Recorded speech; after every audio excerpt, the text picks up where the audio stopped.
Kalaboso ang isang hinihinalang tulak ng droga sa ikinasang bypass operation ng Northern Police District sa Caloocan City.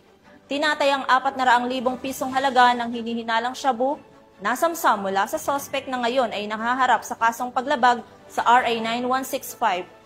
Corporal Abigail Rojas, ibalita mo.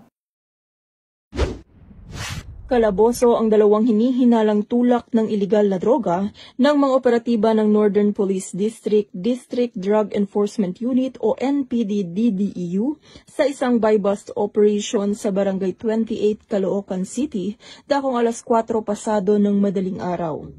Kinilala ng pulisya ang mga nadakip na suspect na sina alias Tetong, 34 na anyos, residente ng Tondo, Manila at Tonton, 41 anyos, isang tricycle driver mula sa Maypaho, Caloocan City. Sila ay kapwa itinuturing na high-value individuals. Nasamsam sa lugar ng operasyon ang humigit kumulang 60 gramo ng hinihinalang shabu na may tinatayang standard drug price na 408,000 pesos. Mahaharap ang mga suspect sa kasong paglabag sa Section 5, 11 at 26 ng Republic Act 9165 o ang Comprehensive Dangerous Drugs Act of 2002. Mula dito sa Metro Manila, ako po ang inyong PNN Correspondent, Police Corporal Abigail Rojas, alagad ng batas, tagataguyod ng Balitang Pulis.